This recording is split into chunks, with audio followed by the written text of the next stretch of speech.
Log on, tune in, find out. Another good idea from Cambridge.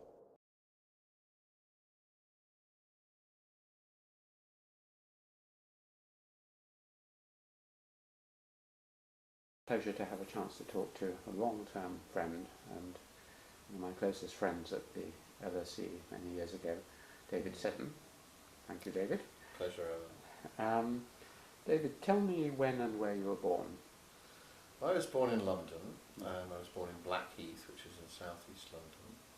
And I was born at a clinic just round the corner from where my mother died eventually at the age of 98. So Blackheath has been a constant reference point in my life since I was born.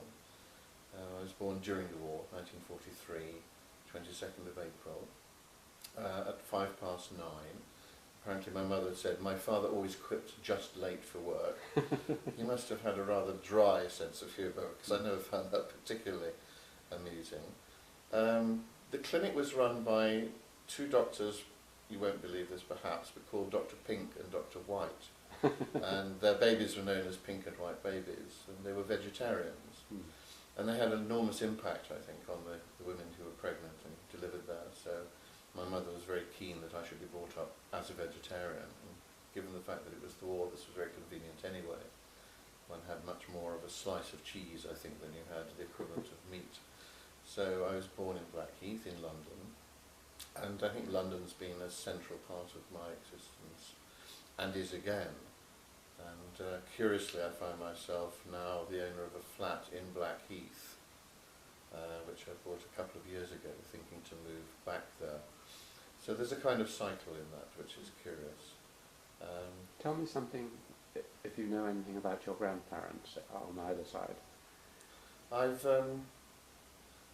none of my grandparents, well, one was alive when I was born, the others had died early. My mother's parents had died, both of them surprisingly early. I think her mother had died around the age of 45, and her father at the age of 50. So I didn't know them at all. And my father's father had also died at around the same time. This was in the 30s. But my father's mother made a sterner stuff and had continued. So I remember her as an elderly lady with a stick with very bad arthritis, which I suspect is a family inheritance that I shall come to terms with at some point. And I remember her with a stick. In fact, I was a very naughty boy. I used to apparently steal her stick and be shouted at. Mary, that's my mother. The boy's got my stick. But I don't remember very much about her. I do remember her visiting her in a home when she was really quite elderly and being extremely disturbed at how cold the place was. That was up in Yorkshire. So the family came from Yorkshire, and I was born in London. As I say, that's been central to me. But both my parents were in fact born in Yorkshire and came down to London just before the war in 1939. So for them London was very new. And when I arrived, I was a Londoner, but they weren't at all. What did they do? Well, my father had been a lecturer in physics. He was a physicist, and he went to Leeds and got a first-class honours degree in physics in Leeds, and then got appointed to a job in Sheffield as a physics teacher, lecturer, researcher. My mother worked, I guess she left school around 13 and had worked in a factory and then clerical work when they met. But my parents came to London because my father got offered a job as Director of Research with United Glass, which was a glass manufacturer with a factory on the Thames. So he came down to London, and they both came down to London together in I think about 1936, 37, and set up house in London, in Blackheath in fact. So I don't remember very much about my grandparents, but my mother died in 2004. At the age of 98, and as I was telling you earlier, in fact, I started writing about her life, and in doing that I've gone back in time and I found out quite a lot more about my grandparents and about their grandparents and the way the family goes back to the 1850s or so. So I'm aware of the family, but most of my living relatives are in Yorkshire, so it was was a matter of going north to visit them. They were a different breed, and we were separate from them. Tell me something about the character. Obviously, you've mentioned your mother a number of times. She obviously had a huge influence on you. Enormous influence. As I say, my parents really came from rather different backgrounds. My father came from a professional family, although he was the first to go to university, and it was a relatively well-off background. My mother's family background was very different. Her father being a craftsman, but they were very poor, and so they were an odd mixture. My father, as I say, from repute, because he died when I was young. How old were you? I was 8 when he died, so he died in 1951. Had this dry sense of humour. He was obviously rather sort of proper and austere and a very serious academic physicist. So my mother was always the life and soul of the party. She was very entertaining, talkative, wanted to be the centre of attention, but was also enormously warm and loving. So my father died when I was 8, so left. I have no brothers or sisters, but just my mother and myself. And we were a unit for really many, many years together. So it's not surprising that she's a very, very central figure, very important, very formative, and someone to whom I owe enormous gratitude for the way she allowed me to grow up, encouraging me to go off and do things. She was never oppressive or smothering, but gave enormous confidence. And I think I've gained huge confidence through life, simply because I had that background. Was she interested in your ideas or intellectual things? Well, firstly, when I was younger, I don't think I was particularly interested, didn't really have any interesting ideas, but clearly she followed my studies, and almost whatever I was doing, she tried to keep up with in some way, so that she could converse at whatever level I was at. After my father died, it was a very difficult time. I remember my mother being extraordinarily unhappy, weeping all the time. But the most important thing is she suddenly had no money. My father left some small debts. My mother had never been trained to do anything in particular, and she had to go out to work. She learned to drive a car. Suddenly she had to keep the household together. And so she was very busy and working all the time, but at the same time found enough energy and enthusiasm to listen to me and my childish and then adolescent concerns right through school. And she was a constant companion as well as being a parent. And really had obviously a remarkable impact on how I developed. And she was always very enthusiastic about anything I did. But I think also, unfortunately, it was a very one-sided relationship because I was younger. And I think she probably felt that I wasn't really interested in what she did. And in fact, I've read in letters and diaries that she's kept that she often felt very sad that I seemed to show no interest when I was 12, 13, in what she was doing and what her life was. So it was a very selfless kind of existence, feeding and nourishing and supporting me. And to an extraordinary degree.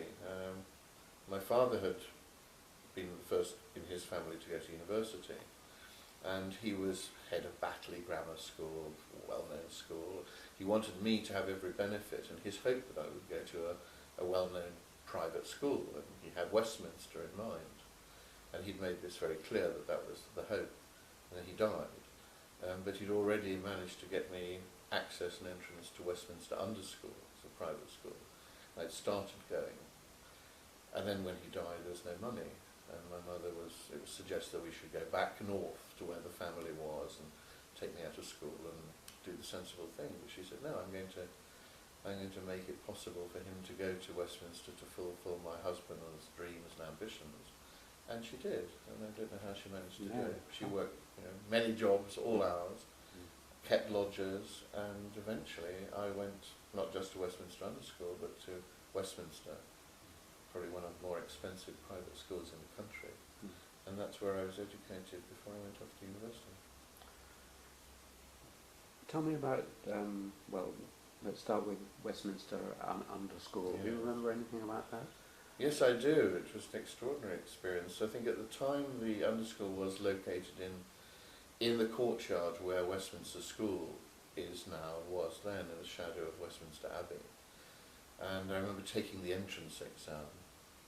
I must have been 7.5 because my father died when I was 8, and he and my mother accompanied me. And I remember it was a very hot summer's day, and I was expected to do a lot of exam work, and there were other boys there, and we were all being tested for entrance to this important school. And I remember writing English. Latin I had never done, so we passed on that, and doing maths, various things all in one afternoon. And I remember flies buzzing on the dusty windows. Anyway, it seems I got in, I was accepted. I can't remember why particularly. And then the year after that, the underschool relocated and went to Vincent Square, which was also in London, of course, but quite a long way away. And I used to travel up from Blackheath, where we lived, which these days is quite extraordinary, but it didn't seem perfectly normal. I was 8, I'd walk to the station, it would take me 20 minutes at Blackheath Station, get on the train, go up to London Bridge, change at London Bridge, go to Charing Cross, then go to number 25 bus to Vincent Square, and that was going to school and back. And I remember the school there at Vincent Square very well, the head teacher and the teachers. And were there any that particularly inspired you? Or not at the underschool. I don't think I remember anything in particular of great importance that was positive. What I do remember is that the head teacher was a man who believed in beating. And I think one of the most shocking things, which I remember very vividly, some boy had created some offence, done something wrong, and he was taken out in front of the class and beaten with a rounder's bat. And I think we were all shocked at this. But the discipline was kept ultimately by corporal punishment. I don't know how many of the parents realised this or understood this, but this was something that was shocking to me, but continued. When I went to Westminster School, corporal punishment was still something that was Did you ever very much administer part it? of the day.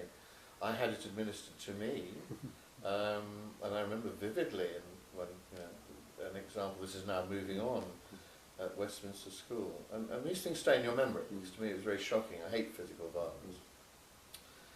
You weren't allowed in the dormitories during the day, because they were supposed to be kept clean.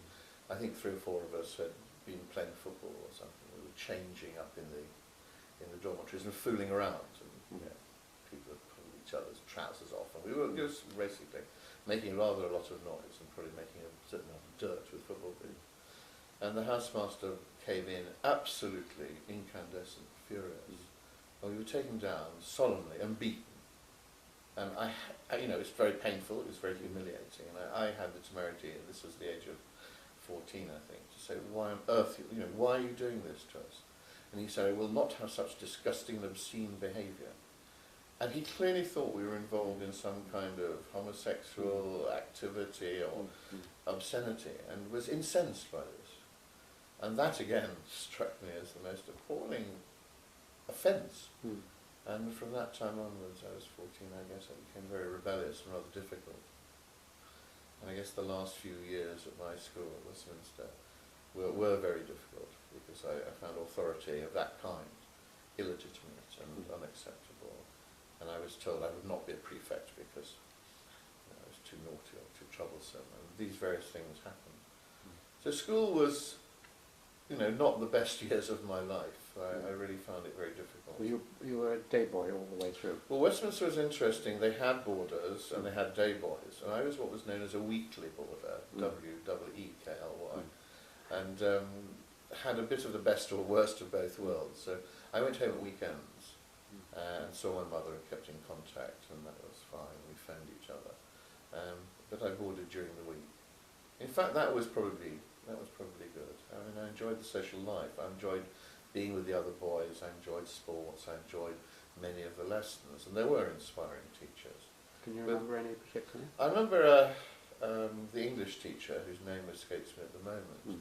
I remember his lessons were always exciting, because we didn't just read poems or do English. He'd come one morning and put on a record, and I remember him playing Boris Godunov, amazing Russian music in a great deep bass voice. And this has nothing to do with English at all, but it was about culture, it was about language, it was about trying to understand how other people created sounds and music. He was always very inspiring. You never knew what you were going to get next. You mentioned sport. Were you keen on sport? I enjoyed sport. I was always good at it, never outstanding. I think I was the sort of person who just scraped into the first 11. So I played first 11 football, first 11 cricket, was never a star, but enjoyed it, and I've always enjoyed sport, and it's been an important part of activity, but no, I've never excelled, but I've done well enough to be able to enjoy a certain level of activity and visit other schools and visit other places. I think looking back, school was very important, but it was a grind, it was difficult. And probably what was the most difficult thing, I think, was that I was quite good at languages. I was very good at French, I was good at German, and I wanted to do those languages. And I had in mind something like being a foreign correspondent or a writer. And for reasons that still elude me, I was told that I shouldn't and couldn't. And my mother somehow was persuaded that I should do the classics. So I actually took A-levels in Latin and Greek and ancient history, which I wasn't very good at and found difficult. So school was a struggle. So leaving school and going to university was the beginning of an opening up, which I guess was revolutionary. I found going to university absolutely extraordinary, and for the first time I was able to do what I wanted. We'll come to Cambridge shortly, Yes. but on school, whether, you mentioned sport, what about music or drama or politics or any of the other things that one doesn't say? Yes, it's strange that those don't seem to figure at all. I played the piano, I learned the trumpet, I wasn't very good. It didn't excite me a great deal. I think like everybody else, I joined the house choir. You know, this was part of what one did. I wasn't particularly inspired by music at that point. Has it been, you say at that point, has it been more important to you? It's become gradually more and more important, but I think throughout my life I've been a listener to music, an appreciator, but not really a major player. I mean, I can play the piano tolerably, but it's never been a major part of my life. But I do love music, I do enjoy it. What particular? Really almost anything. I think I've, yes, depending on moods and so on, everything from opera to chamber music. I mean, Beethoven's Last Quartets. I'm a sucker for Puccini or Verdi, and the drama of the opera. But I also like jazz, I like traditional jazz. I mean, a wide range, very eclectic, apart from certain areas of popular music, which don't particularly appeal. And it's always been a backdrop, but not an important thing. I've never again been a player in those regards. It doesn't affect your work in any way. You don't play it. You don't write to music. I don't write to music. I mean, I often have music while I'm working, but it's not something I need. Or in fact, I normally would listen to music as an activity on its own. So that hasn't played a part. There was a period when I was involved a certain amount in theatre and played the Latin play and quite enjoyed the idea of learning to play a part. And perhaps I've always enjoyed playing a part in real life as well. I've always been aware of the fact that one is always on show, as it were. And in later life, as a lecturer, this is also part of a presentation of self. I think, yes, from very early on I was aware that in real life we play parts, we play many parts.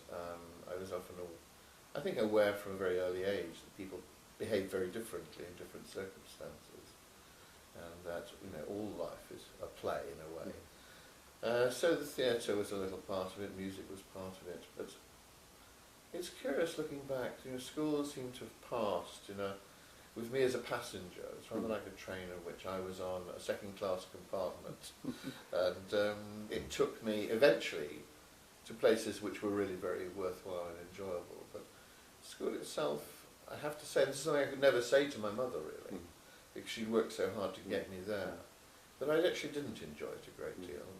I went through the motions, I was moderately successful, I eventually passed A-levels sufficient to get to university, but I think I didn't shine in any respect.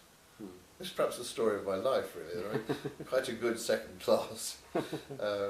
Life in the second class passenger. Life in the second class passenger train, it's okay, but No, don't put yourself down. No, but there were difficulties, and the difficulties were always really to do with authority, and I struggled to manage that, and the sense that I was doing things I didn't want to do an awful lot of the time. That didn't help. Did that feed into politics at all? I mean, you were later quite politically committed. I became politically active later, and no, not at this time at all. I mean, I must have been a really boring, tedious child in many ways. I read a great deal. I read a great deal of all sorts of things, partly to escape from school. I mean, there was a public library near the school, which I would go and inhabit and read Freud and all sorts of bizarre things. And I did like the classics when they weren't being taught as a school subject. I mean, I remember reading Xenophon, Persian Expedition, at the age of 12 and finding that enormously exciting. So there was a world outside that intrigued me, but I wasn't really part of it. The school somehow didn't open up these wonderful vistas. It seemed to close down. Now, how much that was to do with the fact that I was, the only child in a family with no brother or sister or father, I don't know. But life just seemed pretty unsociable. And I got on with friends, I got on with most of the teachers, not this one person who beaten me, which are unforgivable. So school, in a way, is something that really does seem a long time ago, and gave me, obviously, a foundation of some kind, but I prefer to think my life started when I left school. Okay, so your life started when you came to Cambridge, but Yes. was Cambridge the only choice, or how did you come here? Well, as I say, I was rather obliged to do the classics. I did Latin and Greek. What I enjoyed in them was the language. I found being able to read Homer in the original, which we were pressed to do, tremendous. I loved the entry into the literature. I really enjoyed ancient history. The history I really did discover as exciting. And so when the normal procedure from the classical sixth was to go to Oxford to do classics, and I decided very early on I wasn't going to do classics, so I hadn't enjoyed it enough to want to do it. Translations from English into Latin seemed pointless, but there were things that excited me. So what I decided, again against the grain, and I'd become very much a rebel almost for the sake of it by this time, was I decided I didn't want to go to Oxford. I would go to Cambridge instead. And I would do something to do with history or ancient history, and then I discovered that at Cambridge you could do archaeology, and archaeology and anthropology. And I thought that would be very exciting, because archaeology was digging up the past, and I'd read about Schliemann and ancient Troy, and archaeology was a way to rediscover what had been happening before people were writing. And that was an exciting idea. And so in fact I applied to Cambridge. I think my mother had a friend who was a fellow at Sydney, Sussex, and I applied to Sydney, Sussex College for no particular reason.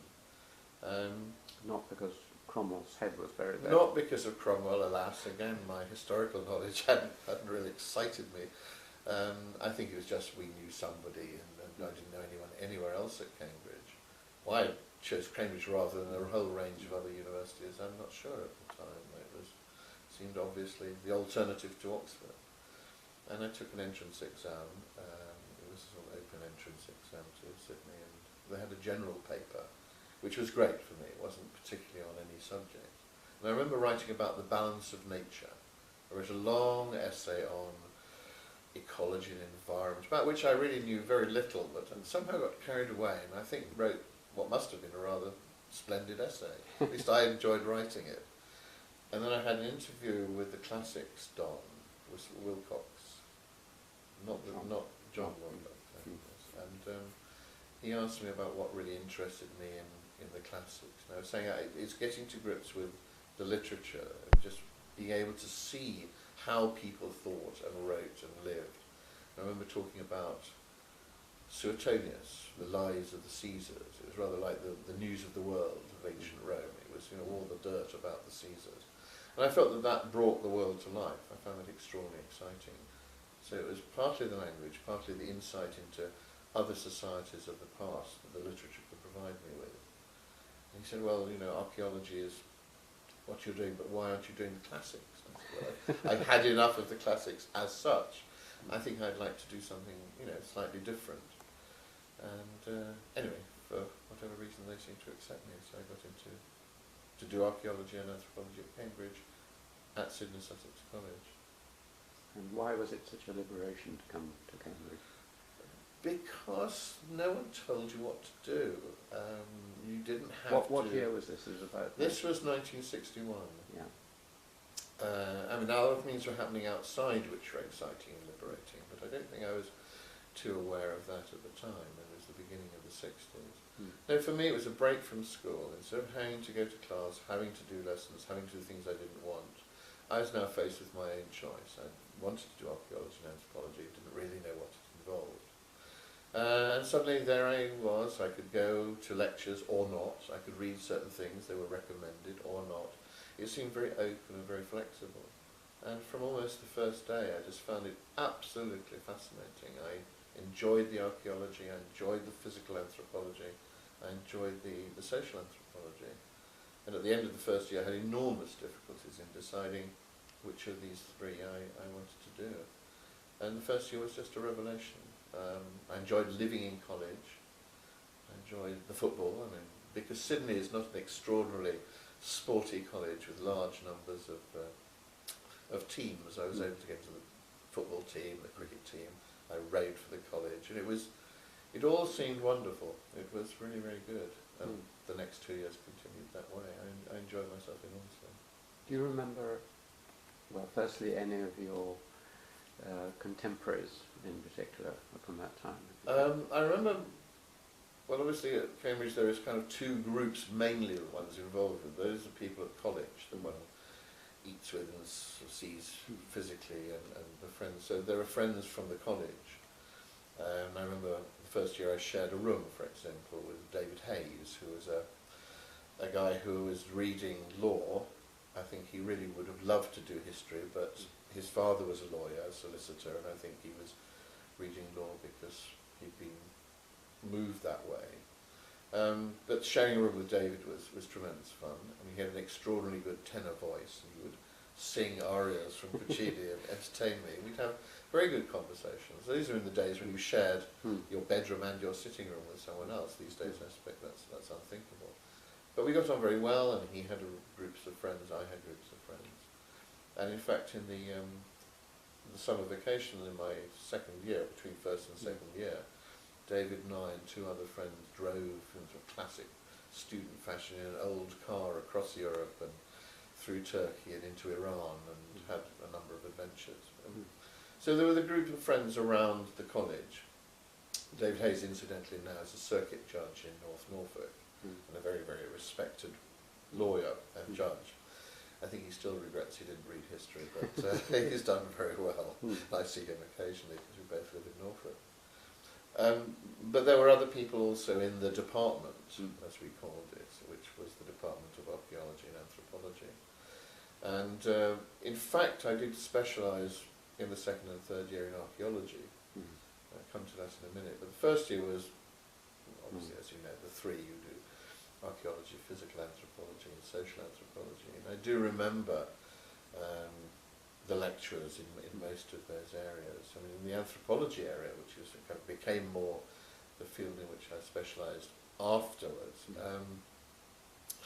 the notable figures were Maya Fortes, who was professor there, Edmund Leach, who I think was a reader or senior lecturer at the time, and the opposing views of descent theory and alliance theory and different views of kinship and marriage were kind of heightened when you found that Edmund Leach was lecturing in one lecture theatre and Maya Fortes in the other, and both criticising each other's views implicitly and explicitly. And to be able to go and hear that was absolutely fascinating. Which did you go and listen to? Well, I tried to go and listen to both. I did, I must say, find Edmund Leach's lectures more entertaining and exciting. I mean, he was a very good lecturer. Maya Fortes was fine, but it all seemed slightly less exciting. And I think at the time, alliance theory, Levi-Strauss was an influence. It was much more exciting. It was clearly the new thing in a way. It linked to structuralism, linked to a whole set of ideas that somehow descent theories seem not to have. And there's clearly an excitement and a buzz in one lecture hall and not in the other. But I think most of us tried to go to both. Was this in the North and South lecture rooms in the This is in the, faculty. what was the old archaeology and anthropology Museum. in the museum. North Yes, and south. that's right, yes, indeed. I also remember, I'm trying to remember the name, Jack Trevor, Jack Trevor. who used to Biological lecture in biological anthropology, whose lectures became, through the first year and second year that I was there, increasingly difficult to follow.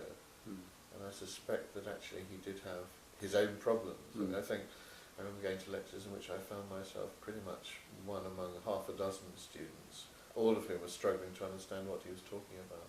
Well, this was also a description of Rio Fortune, but was he still lecturing? Rio Fortune was also lecturing and also rather difficult to understand. And of course most of what we knew of Rio Fortune was his links with Margaret Mead and Marnus Marnus and you know, his relationships with others rather than the subject matter of what he was teaching, which was about witchcraft, I think, if I recall rightly. So that was my first year, so I kind of was able to hear and listen to the anthropologists.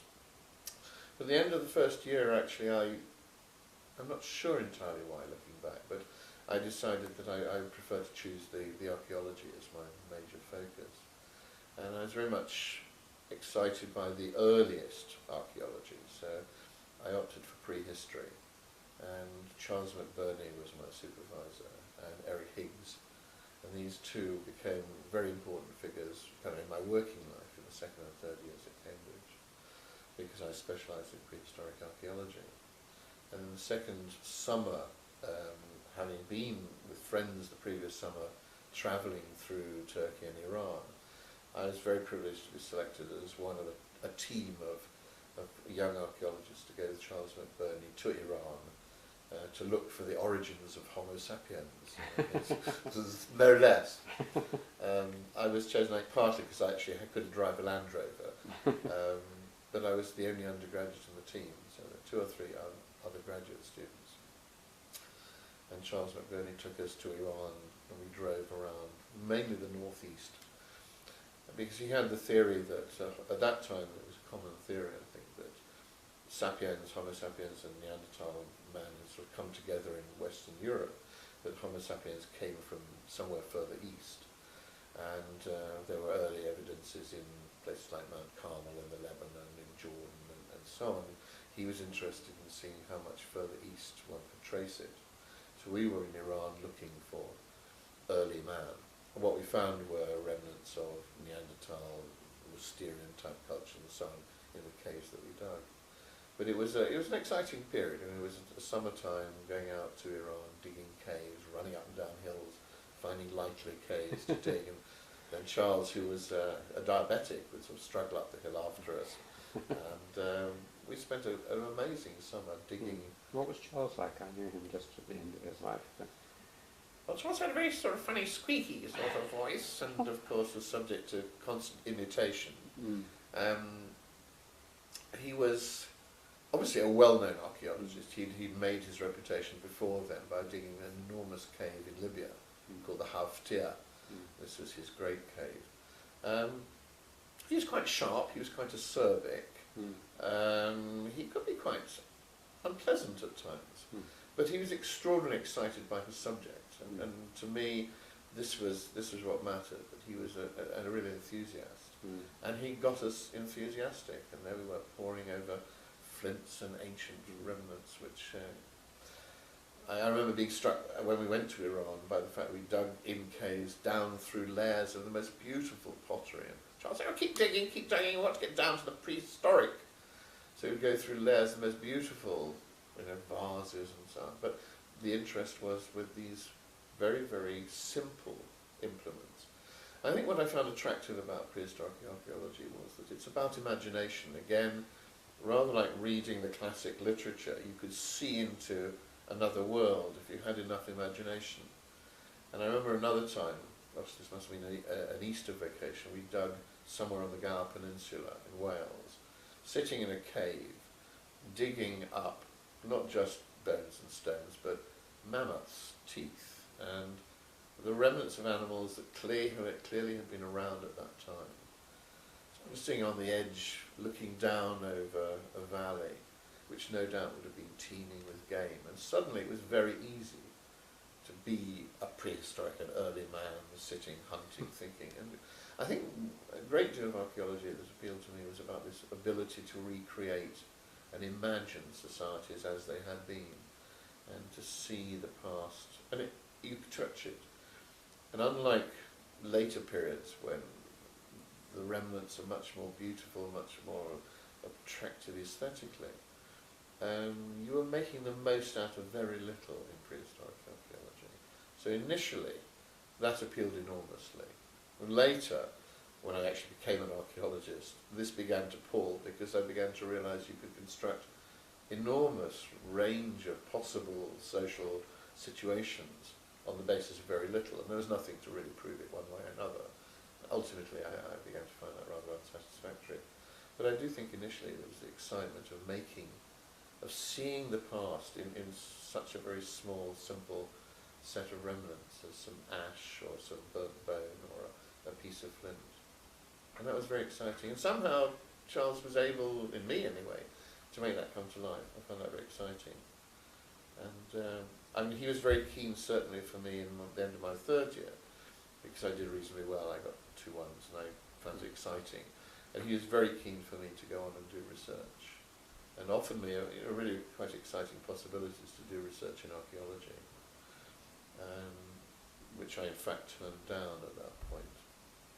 And when I left Cambridge, instead of going to look for the origins of early man in South Iran, I chose to take a job teaching in Cape Town, but teaching archaeology and prehistory. Well, one or two more things about Yes. Cambridge before we get off Yeah. to Cape Town. One is, had your interest in politics begun to... No, No? not at all. No. No, there was really no membership vestiges. of the union and... Not at all at that point. It all happened because of South Africa. Oh, I see. So we'll come to that. But I think I was really nowhere at all. I remember going to hear, and I was very impressed by John Selwyn Gummer in the Conservative Society. Who isn't? I went to hear people speak at the Labour Society. I think I almost joined the Liberal Democrats. So as you can see, I really was nowhere politically. I had no particular interest at all. This was the 60s. I think I was very aware of what was happening. I liked Harold Wilson and was quite impressed by his knowledge and ability as a very bright young economist. I liked the fact that he was down to earth. So I was very aware of the currents around. But at Cambridge, no, politically I was not very active. I think that, again, it was a sort of continuation of school in the sense that my involvement in other areas of life seemed, looking back, to have been very limited. I didn't get involved in theatre. I played sport as and when it came. I tried fencing. I did all sorts of things. But that was also just a part of an ongoing existence. And I wasn't good enough to have trials for the university. I played for college, but that was it. So sport was part of it. Going out, seeing girls, going to parties, all seemed part of it. But the centre of life was very much my work, which I found fascinating, and reading about it. And I guess I must have been, again, a sort of slightly tedious young man, who was rather more obsessed with stones and bones, as we called it, than with a lot else. What about religion? Either This is then, interesting, yes. then or before, because Yeah. often university is the point at which one questions sometimes, and I'm Yes. thinking, what was your mother's? Well, that's interesting. It's something I haven't talked about, because in a curious way, it's never been an important part of my life at all. My father was a Baptist. My mother, I think, was never anything in particular. And I do remember at a fairly early age, having come home from Crusaders, at the age of 9 or something, saying I wasn't sure that I believed in God, but I wasn't absolutely sure about this. But it was not a major issue. When I went to Westminster, there's a point at which routinely pretty much everyone was confirmed, and in the Abbey. And the exciting part was learning what people's hidden middle names were, because they were all written out in full. People who struggled for years to hide the fact that they were called Cyrus or something bizarre, were revealed. And I refused to be confirmed. And I didn't want to be, because I wasn't prepared to be.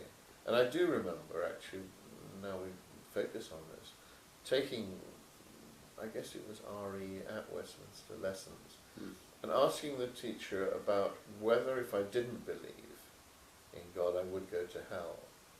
And he said, that's a stupid question, I mean, come on, let's not. And I remember being very disturbed by that, because I thought, well, if you're going to take it seriously, then this does matter. This is about whether I would lose my soul. I mean, if I chose not to believe, would I actually be damned? And the man didn't take it seriously. And I think from that moment on I felt, well, I'm not really interested in this. So religion was never important. I was very much a pragmatist, a materialist. Maybe this laid the foundation for later inclinations towards a basically materialist approach to life. Neither of my parents have been particularly church-going. As I say, my father was a Baptist, but I never noticed. But then he died when I was 8, so I don't know. And my mother, this was never important. I was encouraged to go if I felt it was a good idea. It was more of a social thing than anything else. So that's never figured as a major issue. And I guess I think I have been almost always an atheist. Not one who wants to pursue that particularly, but I get plenty of excitement and pleasure from an amazement from the way the world is, both from people and from what one sees around one, that I don't think I've ever found it necessary to, as I would see it, invent and create an elaborate structure. And as a social scientist later on in my life, one of the puzzles has been why so many people, so many cultures feel it important to create and construct enormously elaborate systems of belief in things that, in a sense, one can't see or feel or touch. And so in a sense the foundations of kind of a materialist approach that, not necessarily what you see is what is there, it's just empiricist, but the feeling that there's no need to invent or believe in greater forces other than the evident ones of physics has always been there. It's not something that's taken a great deal of my attention. So throughout Cambridge as well, this was not an issue. You didn't go to really. chapels? I didn't go to chapel, I wasn't particularly interested, I didn't join any Christian society or quickie, no, not at all. I found plenty to do without. You describe yourself as an atheist rather than an agnostic. Yes. You know there is no God. I'm pretty sure. Now, that's just an intellectual arrogance. They shade together as far as I'm concerned. Agnostic would probably be the safer position to be in, but it's not because I actually genuinely think that I don't know. I think that I do know, and that there's no need in for me anyway, to construct a belief in something beyond what I see and feel. So atheist seems fair enough, yeah. But I'm not a militant atheist. You're not a Dawkins. I'm not a Dawkins. I found his writing, after a point, quite tedious, because it's insisting it's almost a fervour. To me, there's no fervour. It just isn't an issue, frankly. The issue is why do so many people believe it, and how do they do it, and that is intriguing, because that's about real people and how they think and what moves and motivates them. There I'm very interested in religion, but not for myself.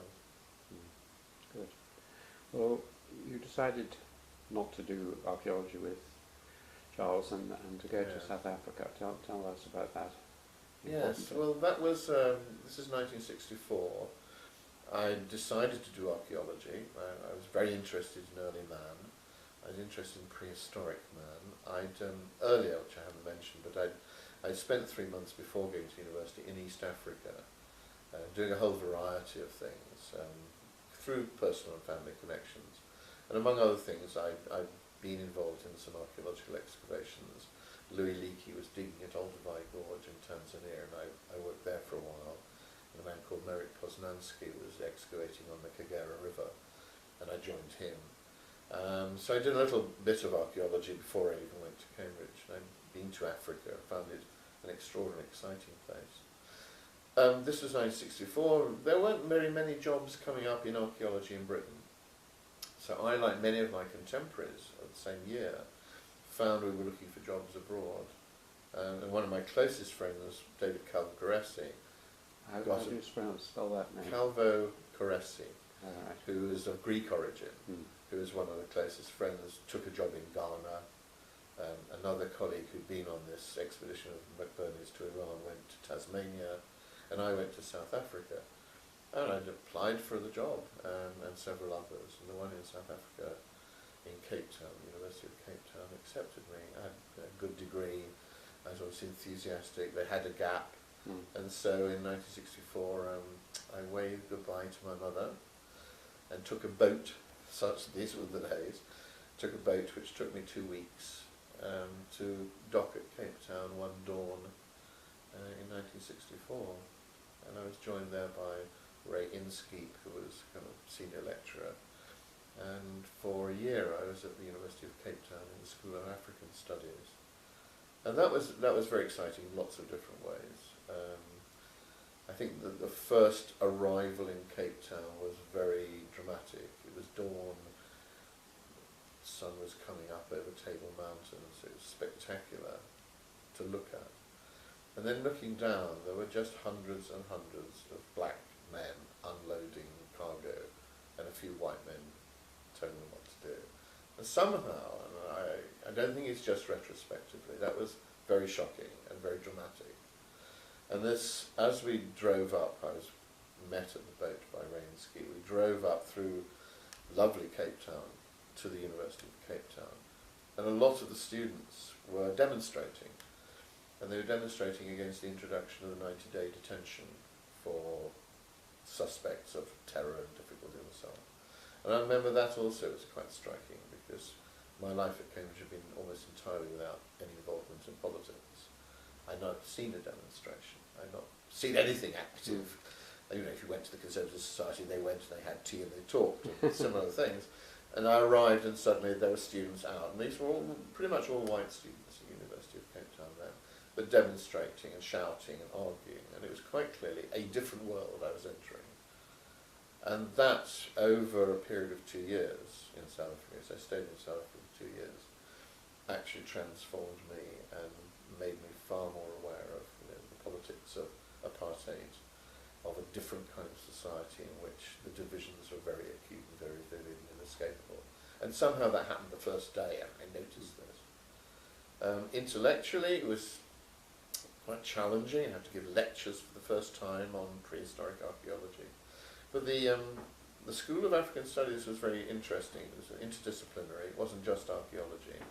Monica Wilson was the head of the department, who was a well-known Africanist anthropologist, and it was quite dramatic to have a woman head of department. This was new, and she had great authority and great warmth. She was very welcoming. Sorry?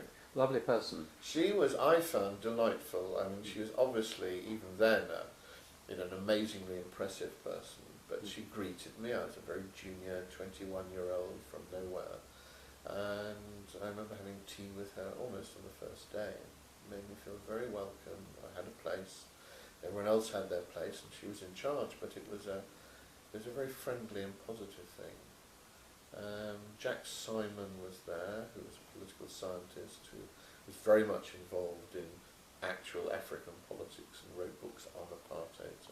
So again, from the very early beginnings, the department itself, the school itself, was not just about the study of archaeology, but also about anthropology and the Cape and Africa, and there were people in it who were involved in politics. So it was a totally new environment for me, and very exciting. So it was intellectually challenging, a totally new environment, new place to live. I was on my own, and there were things happening around me that were inescapable. And that, I think, was something I felt from the very first day, as I say. So I was a year in Cape Town, and then, again, there was a major choice. I'd visited the Rhodes Livingston Museum in what was then in Zambia. Museum or institute? The institute. It was both, actually. Yeah. It was the institute, where a number of rather important anthropologists had worked. It was also a centre of archaeology. and was interested in the possibility of doing much more field work. At the same time as that came up as a possibility for me, there also came free a lectureship. I was on a junior lectureship in Cape Town, a lectureship at the University of Witwatersrand, again in archaeology. And I had a choice at the end of my first year. Both these were opportunities that were possible. And I in fact applied for both. I didn't get the position immediately as keeper of the Institute of Archaeology at the Rhodes Livingstone Museum, which went to a man called Brian Fagan, who later became a very well-known African anthropologist. But I did get an offer at Johannesburg, at the University of Witwatersrand, and so I moved up to Joburg, to Johannesburg, and with the support, I may say, of the people in Cape Town. And again, although they were saying they were very sorry I'd left, they were very supportive. And Monica Wilson was one of those who was my referee. So they were very supportive there to move on and up to a lectureship, which was in the School of Environmental Studies, but was archaeology. And so I decided not to take the post at the Rhodes Livingstone Museum as it was, which is linked with the Institute. And had I done that, I think I would still be an archaeologist, probably. It was mainly fieldwork, archaeology, whereas Wits was again a mixture of fieldwork and teaching. And I think even at that stage, I began to think that maybe I wouldn't stay as an archaeologist. I was becoming more and more involved in trying to understand South African society, trying to make sense of race and class and issues that were very visible. And I think the choice to go to Johannesburg was as much a choice to go to a city and a place where I could kind of keep my options open as it was to go to that lecturing job. So I was then a year in Johannesburg teaching archaeology, but becoming increasingly involved in other things. So for example, I taught African night school. There was a night school that a number of the African staff at the university went to, and teaching archaeology there was politically very exciting, because we were teaching about Iron Age inhabitants of the Transvaal who were there before the Voortrekkers arrived. And this denied the kind of Voortrekker myth that they moved into an empty country, and it suggested the Africans had a deeper prehistory than was thought. This is very challenging and quite exciting. I also gave a series of lectures on the equivalent of the BBC, the South African Broadcasting, SABC, on human evolution and prehistoric development, which first to me seemed very straightforward until I got letters, including what might only be called hate mail, saying how can you believe in evolution, and this is not proven, this is against God. And suddenly I realised I was in a society where what I'd taken for granted, evolutionary theory, political sort of social development, all of this was contested. And the Dutch Reformed Church still believed in creation, but what I was saying was not acceptable. I was teaching Africans, in a sense, their own history, which was controversial. So increasingly I became aware of things that were happening that I was involved in, which used archaeology and prehistory and anthropology even. And this was controversial. And gradually and inescapably I became more and more politically aware. At the same time, when I was in Johannesburg, I was in Cape Town, I'd been living on my own mainly. I shared a house with a number of other young professionals, one of whom was the editor of Drum magazine, which is a very active, multiracial magazine in South Africa, again quite controversial. This was a time, this is 1960, 65, 66 now, reviewing the trials. There was all sorts of things happening in South Africa outside, Nelson Mandela and trials and terrorism and bombs. It was inescapable. And through people that I knew, I became more politically aware and more politically active.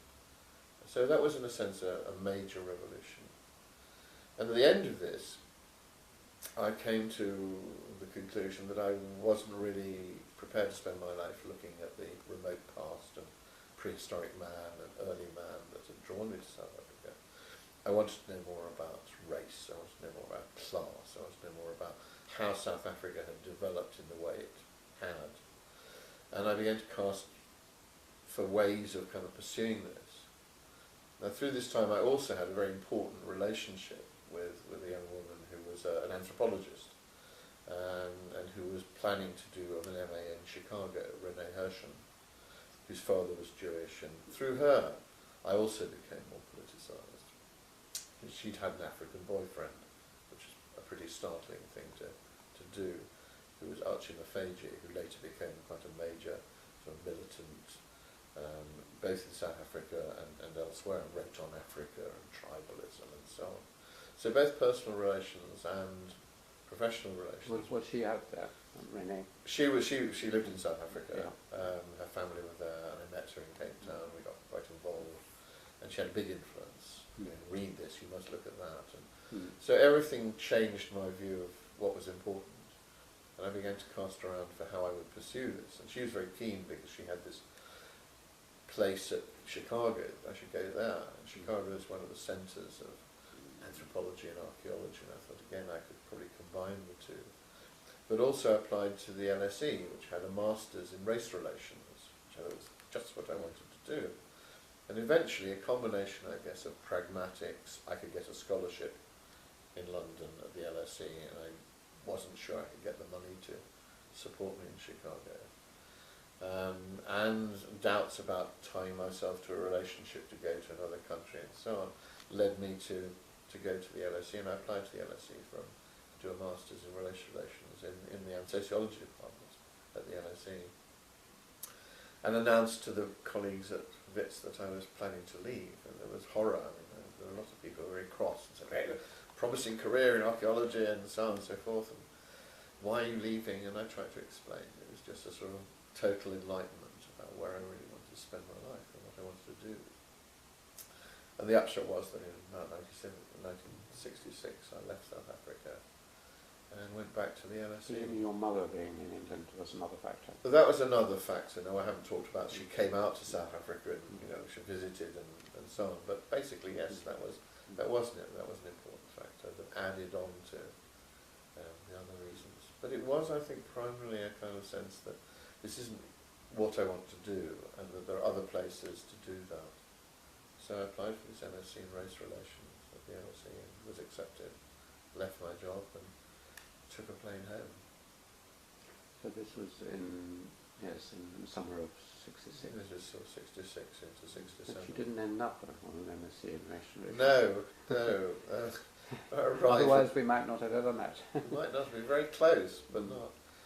I arrived back at the LSE and sort of here I am to do my MSc in race relations. They said, well, we only had 3 applicants, and so we're not offering the course. It was a 1-year taught course. Can you imagine my horror? I'd left a job. I'd really gone through quite a lot to leave, and here I was told the degree is not being offered. So they were very kind and sort of thought a lot and said, well, perhaps you better do something in anthropology. You know, after all, your first degree was archaeology and anthropology, and surely you could do something in the anthropology department. I said, well, I don't know. And I was very upset, because if that's all there is, and now I'm accepted at the LSE, I might as well stay. So I went to talk to people in the anthropology department and was told, well, we don't offer a 1-year master's, but we do have an MPhil, which is a sort of 2-year program you can do, which is research. But so I registered for an MPhil program. And then what were you going to do? And I said, well, I'm interested in race and class and Africa, and I've just left South Africa. And at that time, Tanzania was going through the beginnings of its sort of experimentation with Ujamaa and the Nyerere. Tanzania, I'd like to go to Tanzania, because that's where all the left-wing, critical people are. It's experimenting with something different, which is about how to deal with class and race, and maybe something to do with that. So, well, in that case, you'd better. The one man who really knows about Tanzania is James Woodburn. He's worked with the Hadza group in Tanzania, so I was assigned to James Woodburn as my tutor to do an MPhil. Now, James Woodburn was a delightful fellow, and we got on very well, but he was interested in hunters and gatherers and the Hadza, and he wasn't really interested in race and class and socialism and Ujamaa and the difference between Tanzania and South Africa. So that was kind of problematic. but nevertheless, I thought, well, never mind. I will persist and read about Tanzania and try and think of different things I can do there, and he could help me.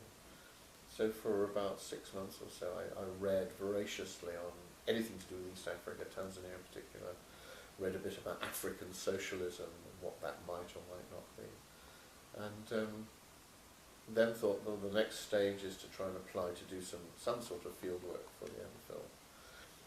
And I was then told by the Tanzanian embassy that I wasn't eligible. They couldn't give me a visa. Couldn't get into Tanzania. Why not? Well, I'd lived for 2 years in South Africa, apartheid, and clearly it was unacceptable. You know, if I'd lived there, I couldn't go to Tanzania. So it was made clear that that would not be possible. So that was ruled out. So I was actually quite frustrated, not quite clear what I was doing. I'd come back, given up a job, was living at home with my mother, which was nice, but I was now some 6 months on in London, not knowing what to do at all. And so I was actually, and I remember letters or notes that my mother wrote at the time saying that David's in rather a dismal state. He doesn't know what to do, where he's going, what to do. I remember reading about Malawi. I sort of thought about other places to go. And then out of the blue, an American political scientist called Bob Holt arrived at the LSE, and he was looking for research students to offer a fellowship to do some research for him. The only problem is that that would be in Morocco. It was just not anything to do with what I was thinking of doing. But desperate at this stage and running out of money and the point of living, as it were, decided that I'd try for this, whatever it was he was offering. And he was offering 2 places to work in Morocco. He had a thesis about development and change, which I can explain in a moment. And the upshot is that for some reason I managed to impress him sufficiently that he said, okay, you can choose, I will give you one of the research scholarships. This was quite generous. But you either choose to work with a Berber-speaking group or an Arabic-speaking group, because I want to do some comparisons. I thought, well, Arabic's clearly a major language. They speak Arabic or something like that in Tanzania. This clearly would be an opening and valuable, but I don't speak Arabic. On the other hand, I don't speak Berber, but that's much more restricted. So I said, well, I'd like the one with the Arabic-speaking group, please. And I'll commit myself to learning Arabic. Fine.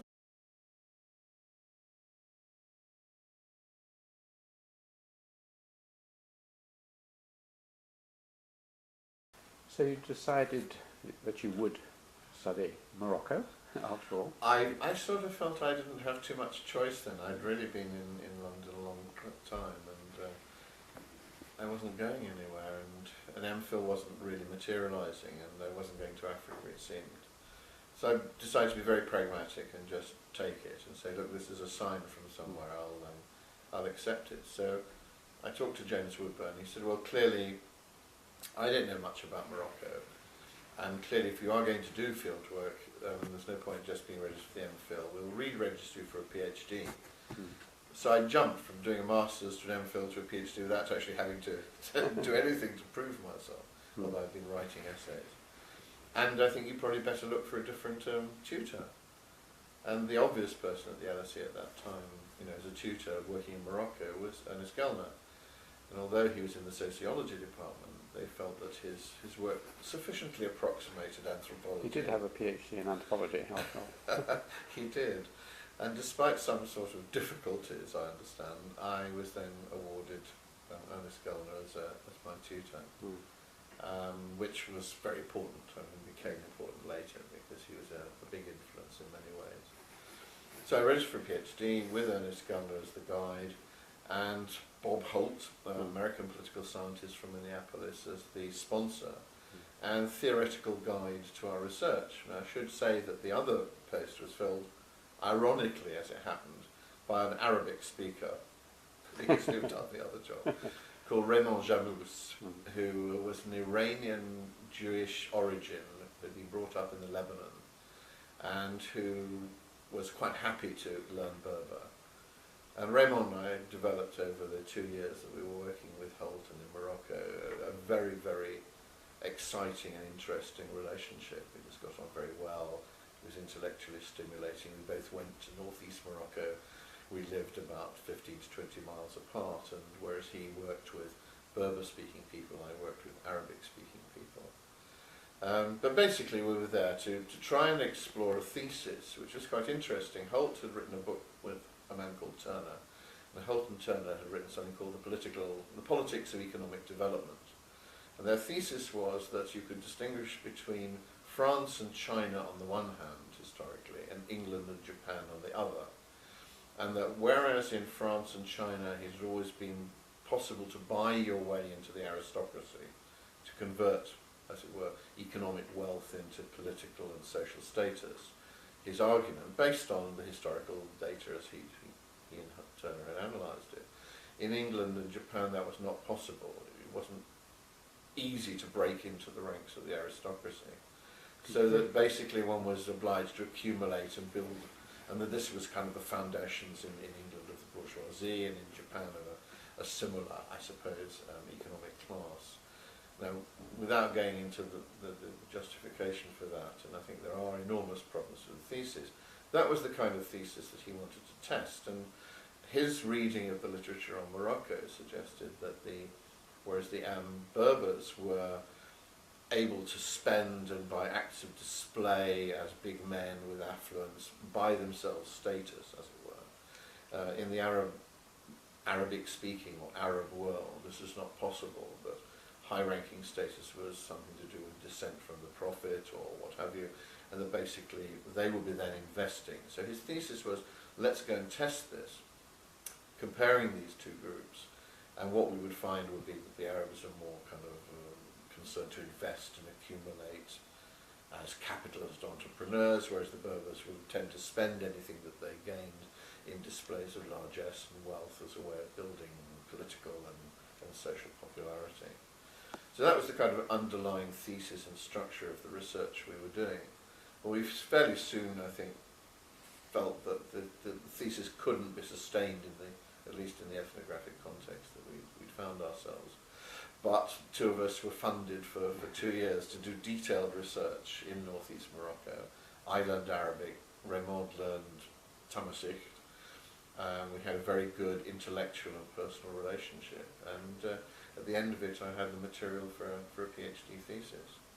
And that was very exciting. I mean, rather like going to South Africa, it was also a turning point. It was confronting a totally different situation, learning Arabic, constantly working with another language in a society where privacy was really non-existent, always being on show, always being on trial in a sense.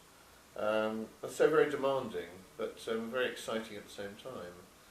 And I found that I was able after about 4 or 5 months to collect enough information. But before going out, I should say, because this is where we met, that before going out to the field there were all the so-called preparations for field work, there were the different seminars, and I think I was about 6 months at the LSE in sort of preparatory work when you were there, and I remember obviously extremely impressed. This was your second PhD, as it was, my first. But there was a whole crowd of people who seemed to be really all very interesting. Some had come in from other walks of life, and the names obviously are familiar to you, but particularly 2 young American women, Nancy Chodorow, who later became very well known for her work on mothering and sort of psychology and writing, Helene Lipstadt, there were others, Zoe Woods, wasn't it? There was Peter Loizos, who'd come in from English and filmmaking. There were a whole range of other people. And so it's a very exciting time. Also, the lecturers were interesting. There was a variety of people there, all of whom had, I think, quite an influence.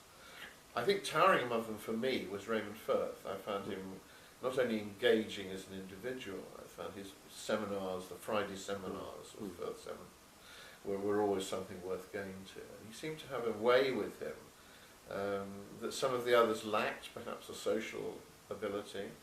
I came across Lucy Mayer quite a lot because I'd originally worked a lot on sort of African material. Difficult, interesting, problematic person. Isaac Shapiro was there, Morris Friedman, China. I mean, we had all of these rather older and senior figures, and there were some bright young sparks like Robin Fox, all so it's an exciting place intellectually, and lots are going on. All of which I found very stimulating, but none of which I found sufficiently exciting as to provide a theoretical or overall framework. So I went out, I think the fieldwork seminars I remember really, we can't remember really learning anything because no one seemed to have any real strategy for fieldwork, just sharpen your pencil, take carbon copies, very practical things. Lectures like Edmund Leach, who lost all his papers in Burma and had to reconstruct political systems of Highland Burma from memory, which probably helped schematise it. I don't remember going out to the field with really very much, so it was really quite launching a small inflatable dinghy on a very large sea. I found the learning of the language quite straightforward. I just simply dropped into it and had to learn Arabic and became pretty fluent within 4 or 5 months. I found that I had access to a certain amount of local literature on the region, sort of historical documents. So I found the fieldwork itself very exciting. I was talking to people, listening, building up a picture of what was going on. I had a guiding theory which was not my own, which I was supposed to test. But apart from that, we were very free to kind of construct what we wanted. And what I found myself doing increasingly was trying to develop a sense of how that particular set of people, groups of people, had changed over about 100 years. And what I began to find myself doing was a sort of historical analysis of transformation. So when I got to Morocco, they were just beginning a large program of irrigation, which was going to obviously transform the dry plains areas. But up until then, people had been involved in dry farming, barley, wheat, and so on, as settled farmers. But the period before, when the Spanish had arrived, and before then, they'd been, the people I was working with anyway, had been predominantly pastoralists living in tents.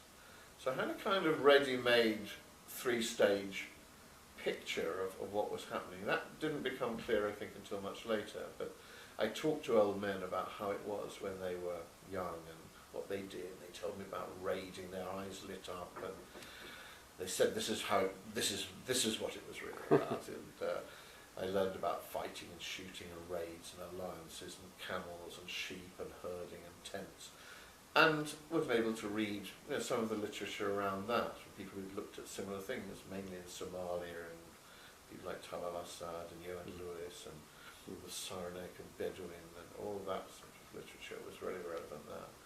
And then there were the settled farmers, the period when the Spanish were in this area. They settled down and started becoming peasant farmers. And then there was this just emerging irrigated agriculture with the possibility of growing crops for export to Europe. And so I tried to collect material on all of this, and I found, although my Arabic was good, it was much easier to collect information on kind of people's material life, what they were doing, growing, crops, economic and social relations around that. Politics was more difficult and more complex.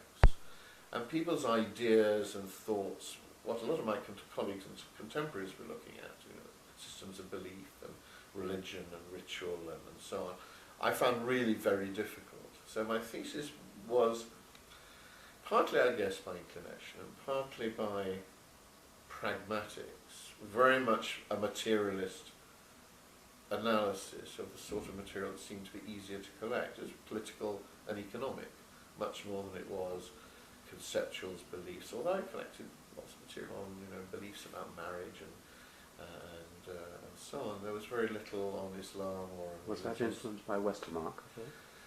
Well, Westermarck was obviously a major figure who wrote about marriage. I remember writing an essay on Moroccan marriage when I came back. And I did work, and I've written pieces on marriage and alliance and patterns of marriage and so on, but it wasn't a central feature. So I guess what I'm saying is that in a way the fieldwork as it evolved was partly geared to Holt's thesis, which is about economics and politics and the relation between the two, but it was also, it seemed this was much easier to collect and began to absorb me more. And you can't do everything. I mean, I've got notes and notes which I never exploited, which relate to other things. So I was 18 months living in a village in Morocco, which was very exciting and rewarding and just extraordinary. I guess any anthropologist has this, if they have the luxury, which I guess younger people don't, to spend that period of time with funds. So to spend nearly 18 months, 2 years in one place, you know, you get to know people very well, you make friends, as you know, and you go back and you live their lives. And then in '68, I came back to, no, it was later, sorry, in 1969 I came back to London and found it extremely difficult to re-enter. Found it far more difficult to be in London after being in Morocco than the other way around. And I'm not sure what this was. Well, reverse culture shock is something culture shock. we always warn our students about. I hadn't really appreciated how difficult that was. People talking about very abstract things, whereas I spent a year talking about very real things, about the rain and the harvest and the donkeys and people's lives and birth and deaths and marriages. And that was difficult, but it was a necessary process. But I think I was lucky in some ways and unlucky in others. I was able to apply for and get a job when I came back. So when I returned, I actually came back to a lectureship in anthropology at SOAS, which was marvellous in the sense that I had a job immediately, but difficult in the sense I had to start giving lectures and teach, and the process of writing up the thesis was made more difficult as a result of that. But I then experienced a major problem for, I think, about 2 years, 3 years nearly, in that I found it very difficult to know how to write all this material I had, how to structure it. We kind of decided the whole thesis. We wrote a report which I think explained that the people didn't conform to the patterns he suggested, and although he was disappointed, I think we did our job. But I found it very difficult teaching at SOAS and trying to write a thesis because I didn't have a thesis. I had just a lot of material and information about people I knew. And the process for me of changing that into a kind of crafted anthropological analysis took a very long time. In fact, my thesis wasn't complete till 1975. It took about 7 years. It took, well, I got back in 70, so 5 years, you know. Partly it was because I had other teaching obligations at SOAS, and then later when I left SOAS in 72 to go to East Anglia, again, teaching responsibilities. That wasn't the main reason. My main problem was that I didn't really know how to structure it at all. This is where I think for me, again, there's sort of something that really does begin to happen intellectually at last. Together with the sort of political excitement and being at the LSE at times when obviously many things were happening in May '68 and so on. The political radicalisation came along with a discovery that there were people writing within a kind of conceptual framework that I found increasingly helpful. And the first thing I wrote or read was Andre Gunder Frank's Capitalism and Underdevelopment in Latin America. And I was given that by a Danish girlfriend. He said, look, you must read this, really interesting. And I still have that paperback copy, which Sina Arnfred gave me. And I just found suddenly, reading this about 1971, 72, helped understand Morocco in its broader context and gave me the beginnings of a framework for looking at my own material. I then discovered some of the French Marxists writing, like Godelier, Meillassoux, Terray. There's a whole number of writings from late 60s, early 70s. I read French fluently, so I kind of read those voraciously. I even got so excited that I edited a collection of French works which came out as Relations of Production as a book that Helen Lackner translated. Much delayed, it came out in 78, but I was reading the material in the early 70s. And I suddenly found a framework, which is a kind of Marxism of a kind, that helped me organise my own material in a way that I found very productive. And also I found very exciting and challenging. So in the early 1970s, I became a real sort of enthusiast for the Marxist anthropology and thinking that was coming out of France. And some of the early thinking that others in England were also Were you beginning influenced by to Morris develop. Bloch? No, Morris hadn't started on this. I mean, I was well before Morris at this time, I think. This was 1971, 70, 71, and nothing had been translated. Joel Kahn and Joseph Lovera, one or two other people during the mid-70s began to, I think Morris got interested in the mid-70s. So there weren't many people around who were writing this sort of thing, and I still think it's my thesis, which is definitely a Marxist analysis of economic and social change in northeast Morocco, was very heavily influenced by the French Marxists and by people like André Gundefrank. What did your supervisor think? I of thought all you this? might ask that. Well, this is very interesting because Ghana, I felt there were very few people who kind of understood this and knew this literature or this language. Now, Ernest clearly was not a Marxist, but he also was somebody who had read and knew what Marxist theory was about, and was very intelligent about it. I think he was not just a rejectionist. The other person I felt was also someone who had read and thought about it was Raymond Firth, who was, when I started looking for British anthropologists in the sort of 70, 71, 72, who were aware of Marxist theory and had grappled with it, I found there were very few. And at the LSE, Raymond was the only person I felt who had kind of really talked that through. And he wrote and gave a, I think, quite a substantial, the Sceptical Marxist, which at least engaged with it. But then I discovered there was the whole Manchester school, who I'd hardly really been aware of, despite the fact that I'd been in southern Africa, that I'd been an archaeologist at that time.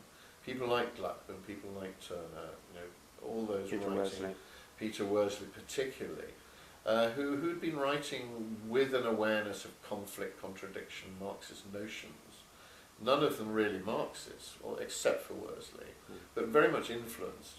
And I found those also very rewarding as people to read. And I think during the early 70s, I discovered that there was a framework, a way in which I could write my own material.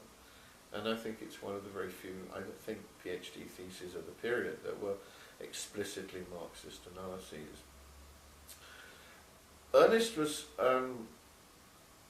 I found frustrating as a supervisor. I mean, I'd read, I think at that time, most of what he'd written. And I had a lot of difficulties with his work on the Middle East, and the Saints of the Atlas in particular, which is clearly the closest to what I was writing about.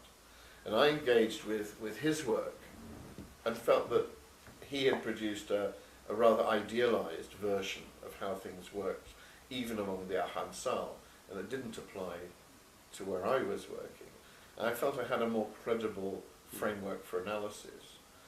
So we clashed intellectually at that point, and we had very different perceptions. He was talking about segmentary theory and drawing on some of the classic literature and explaining a great deal about how the Ahansal worked in the interstices of a segmentary society.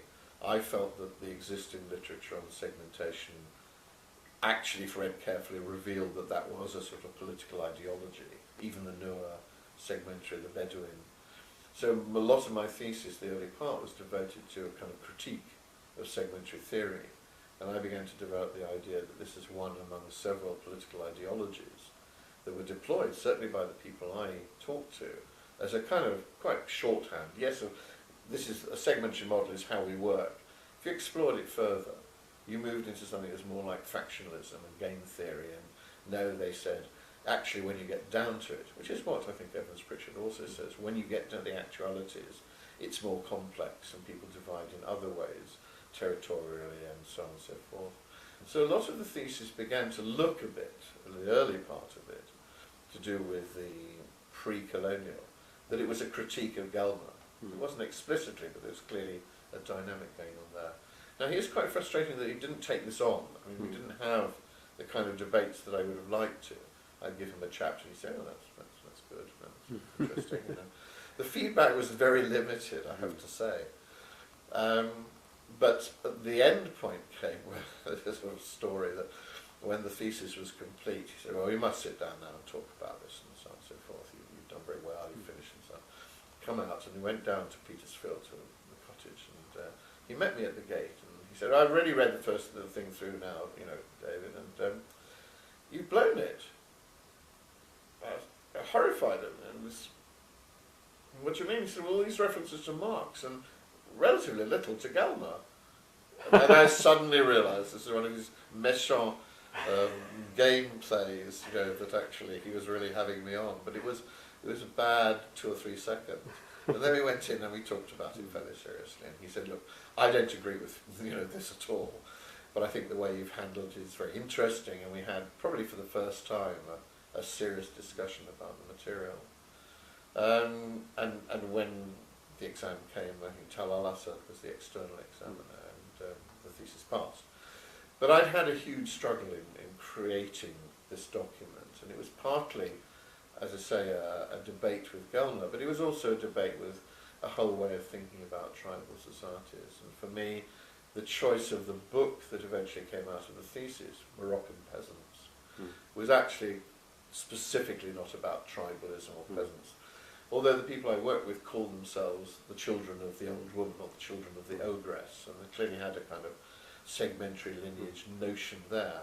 Actually, I wanted to call it something different, and that created a lot of controversy among a lot of anthropologists who worked on Morocco. But that was a major sort of effort, obviously. The thesis was a big first step into anthropology, having been an archaeologist.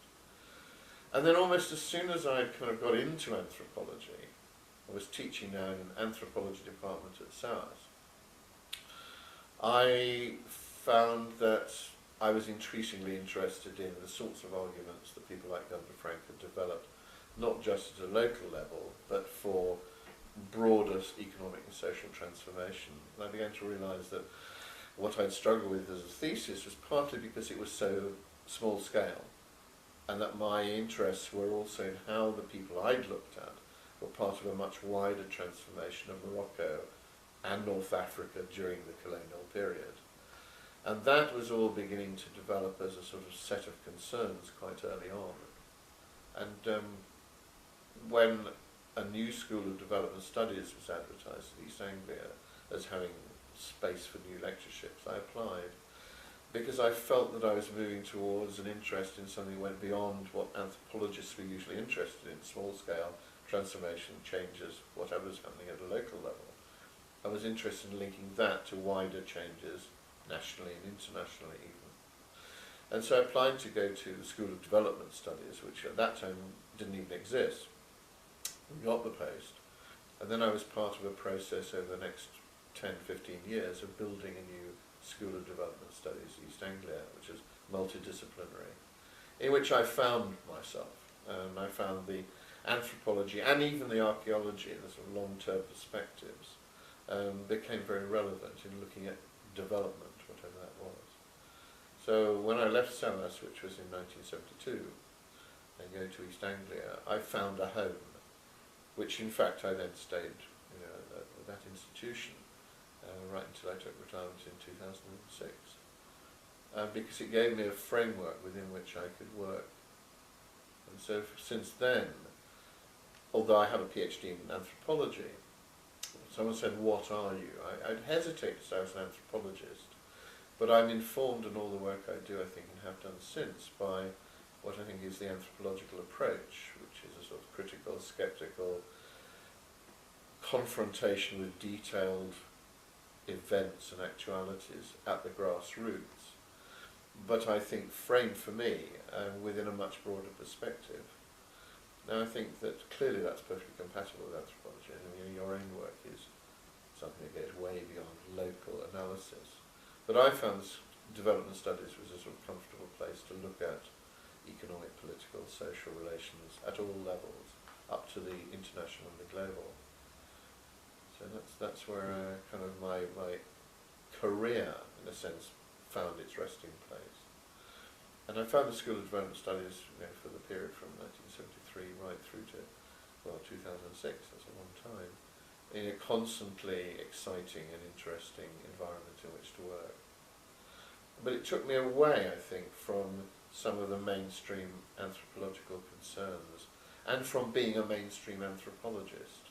And although I've kept contact with and have good friends who are anthropologists, some of the debates and some of the literature within the anthropology sphere I'm not familiar with, and I've moved into other kinds of debates, which I guess put me closer in some ways with political scientists, economists, historians. And my perspective now, you know, after retirement, is very much a global one, in which I'm interested in international movements of migration, for example, of remittance flows, all sorts of things that go well beyond anthropology or differ from it, but which have that kind of groundedness in the work that I did in Morocco. Tell me, and there are many other things to talk about, but one I certainly don't want to miss is your move to Nepal. Yes. Why yes. that happened and what you did there. Well, like so many things, as you'll now begin to realise in my life, is rather sort of by chance. I arrived in East Anglia, still with my thesis on Morocco incomplete. Since 1972-73, I immediately moved into a teaching job. And I have difficulty still in kind of writing it, partly for time, partly because, as I said, I had only recently got the kind of framework within which to see it. And almost as soon as I arrived, I was told that the group as a whole had managed to get a contract for a big research project in Nepal, but they didn't have an anthropologist or sociologist. There was a geographer and economist, various people. Would I be interested? I mean, despite having been in an anthropology department headed by Christoph and Führer Heimendorf, with Lionel Kaplan, and others interested in Nepal, I had never been involved in Asia at all, in North Africa. So I said, well, look, I know nothing about Nepal. I've worked on Morocco. I'd be very interested to help if I can in any way, but it'll be at a distance and part-time. But in planning the project, I became more and more involved. And eventually, my colleagues said, look, you can't be involved and not come and join us. And I made a decision, whether the right one or the wrong one, it seemed the wrong one at the time, was to join the team and go out to Nepal. So in 1974, the vanguard of our small group of 4 who were going to run this project, which was essentially to look at the effects of road building in a number of parts of western Nepal, went out. And in 1974 I went out as well and joined the team, never having been in Nepal before. And I was lucky enough halfway through that to be able to take time off and finish my thesis and get it out of the way. But I was then now launched in a new endeavour, which was working in Nepal, which was very exciting because it was a team project. So I was working very closely with an agricultural economist, David Feldman, a geographer, Piers Blakey, an economist, John Cameron, and after a short while we appointed a French anthropologist, Alain Fournier. So it was an interdisciplinary team looking at the impact of road building and the way we went about it. And here were some young people in their sort of mid-20s with really quite a large amount of money from the Department for International Development, it was then the ODA, to carry out this practical research project to look at the impact of roads. And very, very soon we felt that it was obvious that the impact that people argued roads should have in terms of changing production, changing certain things, it wasn't having that impact. Why not? And our work became very much at trying to understand why not, and what were the dynamics in the rural areas of Nepal, of this sort of region, and that explained why the roads were not having the kind of impact, but were having other impacts. So it became not just an effects of roads project, but an attempt to understand the dynamics of a whole rural economy and society. And it was extremely exciting. So we had almost carte blanche. I think we fulfilled the terms of reference. But when we wrote our report for the ODA, it created a great storm. Firstly, it was not what they'd expected. Secondly, we were very critical about the programme of road building at that stage. But thirdly, it was a much more complex and multifaceted analysis than I think that they'd expected or anticipated. And so we had a great battle with the ODA. We produced a summary to try and explain what we were arguing about, which 3 of us wrote. We had battles within the Overseas Development Group, which had produced the report, and not all our colleagues were in favour of the kind of line we'd taken, so it was kind of controversial. And it was also formative, because out of the team, the three of us could work together, and the other two did a different report, so eventually we parted ways. And the three of us together, which was Piers Blakey, John Cameron and myself, really thought we had something very interesting to say, so we revised the report, got permission from the ODA, who by now pretty much washed their hands of the report, and got Oxford University Press to agree that they would publish what is a sort of reworked version of that fieldwork as Nepal in Crisis. And that was a book that came out in 1980, which had its own impact as well. I think it was the first comprehensive sort of critical analysis that tried to look at Nepal as a whole. And many people, I think, found it really quite exciting. Others found it controversial. I met a lot of people who say, I read your book in jail, which was quite an accolade. But we were certainly told by the British Embassy that we were persona non grata. And the work that we did was in the latter part of the 1970s. So through the 80s, neither Piers nor John nor I really spent much time in Nepal. You could go, but you just We could go, but it wasn't very welcome. We weren't invited to the sherry We weren't parties. really invited. We'd gone slightly different ways in any case. But that was a major piece of work, in the sense that it was collaborative, exciting to work How did with Nepal others. as a place and the people Yes. strike you after being in Morocco? I mean, did you like being there? Yes, I mean we loved being there and we hated being there. I mean, although it was tense and difficult in Morocco on occasions, it was manageable. The problem with Nepal, we were living in Pokhara, which at that time was not incredibly well resourced with food and vegetables. It was finally quite basic. We were all living there with our families. People got ill a lot. I think the Blakey daughter was bitten by a dog and had to have rabies injections. But mainly, those of us who spent time walking around the hills, which was the team, me and my colleagues, were actually sick a lot of the time. So it was very unhealthy, which I had hardly been ill in Morocco at all. On the other hand, we were living there in a more intense way, I guess. We had a whole team of Nepali researchers, Nepalese researchers. So in a sense it was a very sociable kind of activity, whereas my Morocco experience had been very, very solo. So in that sense it was very rewarding, very gratifying. Lots of people, lots of dinners, lots of meetings, lots of interchanges, and a real intellectual experience, because certainly three of us, Piers, myself and Jock, were able to really argue through and debate in a way that we were then able to work together as a team producing a book, and several other pieces of work as well. And that was enormously gratifying. I love working with other people intellectually and debating. Quite rare to be able to do that. We were able to do that over a period of some 10 years, working and writing together. We've gone our separate ways since then. That's always been very, very formative. But Nepal, I mean, it was the second main place that I'd done field work, and the third main place that I'd lived in. I'd lived in South Africa, lived in Morocco, and it was the third place. And I don't think it struck me as particularly different in any particular way. It clearly was.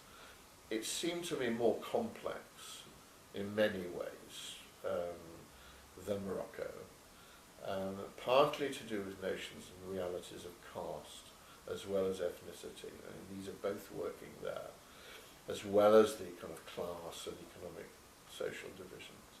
So it seemed to me to be more complex. We were working on a much bigger territory, so there was much more difference, whereas in Morocco I was working in one place, got to know it very, very well, felt I really understood the dynamics at a sort of personal level. In the case of Nepal, we were working not in the conventional anthropological way, but doing studies and surveys over wide areas. Now, I tried to spend as long as I could in particular places, but it was never longer than a month. So it was a different style of research, much more open-textured. But I hope that the kind of anthropological insights and understandings were there.